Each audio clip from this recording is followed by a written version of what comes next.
Yes, I know. It looks more like a construction site right now, but we're making this over. As you guys probably know, we just moved to a new apartment and I have been working on my own bedroom the last days, and finally, it took me forever, but I decided what to do with the baby room. I should be giving birth in like 2-3 weeks, so this is kind of urgent. First thing we're going to be working on is on the walls, and I totally fell in love with this texture. I did Boiserie several times, but I never did it on the ceilings, and that's what I want to do for this room. I'm going to paint the entire ceiling green, make the Boiserie only on the top 1/4, and on the bottom we're going to make a jungle theme, but curtain-like. The process, if you're working in a new apartment or in a very old one, is completely different, because if the walls are nice and smooth, you just go with your Boiserie and paint. But if it's an old place, you're gonna have to go and smooth the walls, sand them, go and close all the holes. Yeah, there's a lot of prepping work before you even start.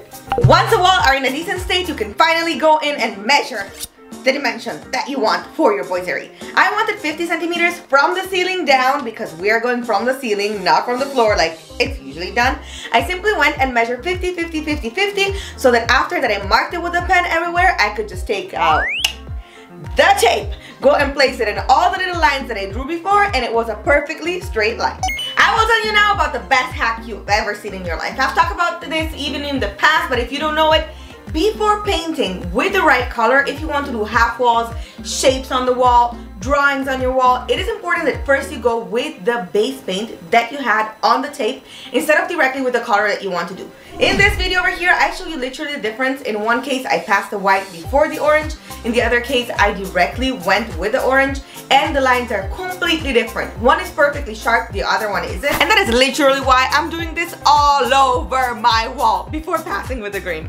Now take out your roller, and it's finally time to go and paint all the green parts that you want. If you're gonna go all over the side that you painted, oh no, we painted the ceiling! I'm joking, we are gonna paint also all the ceiling, so that's not an issue at all.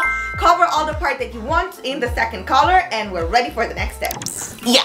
Before that, we do want to take out the little brush and go and paint inside every teeny tiny corner, because where the junction between the wall and the ceiling happens, you're gonna have to go with a smaller brush.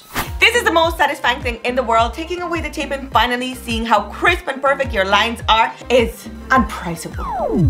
Is that even a word? Before we go any further, it is super important to take a moment to thank all my pattern subscribers. You guys are amazing. You're literally the reason that this channel goes on. I appreciate you so much. So thanks for all of you supporting this channel. We are ready to do what we came here to do, and that is putting the panels. I'm gonna actually start from the division part, so where the green and the white merge together. So first I'm simply gonna go and put all the glue on the back of my panel and stick it on the division side. The thing is that where the two walls cross on all the corners of your bedroom, room, apartment, whatever it is that you're doing, you are gonna have to go and cut the panel in diagonal, making a cut so that it makes a perfect corner on all the edges. It's very simple, and there are machines that make the perfect cut for you, but if you don't have that, just go free-handed. Unfortunately, I cannot choose for you the size that you're gonna do your squares or rectangular for your room. In my case, I did 70 times 36 because I wanted to fit inside the 50 centimeters that I did of the green. But it totally depends the size that you want and how much percentage of your room you want in the different colors. I literally went on the wall and pre-marked where it is that I had to position them, so that then move to the other room, cut them all of the right size, the 70 and 36. On the corners, I always made a diagonal line so they would fit perfectly together like this, and then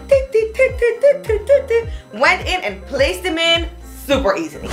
Don't worry, if you screw up and you see a little bit of glue, just get a wet wipe, clean it away, and nobody's gonna notice it. Once it is all dry, you finally go in again with your colored brush in the same color that you have the rest of the wall, or leave it white if you want a more bold look, and go and paint on top of your panels the same colors of the wall. In this way, it goes so chic and elegant and minimal, and you're actually done with the paneling. This part of the tutorial is not a tutorial at all, because I literally went free-handed. All I did was go on Pinterest, find a bunch of inspiration images of what I wanted to draw on the wall, and then just went in and drew my jungle. So yes, you can enjoy me drawing all this and show you the result, but whatever works for you is great. You want to first do it with a pencil, do it with a pencil. You want the projector to place on the wall the drawing before doing it, do that. Whatever is helpful for you, make the drawing that you want. Guys, I hope you enjoyed this video as much as I did making it. Do not forget to subscribe because we are doing in the next weeks all the rest of the room, and this means tons of DIYs every single week. And click on the notification bell because I know that you want to see when those episodes come out. And now let's go see the results.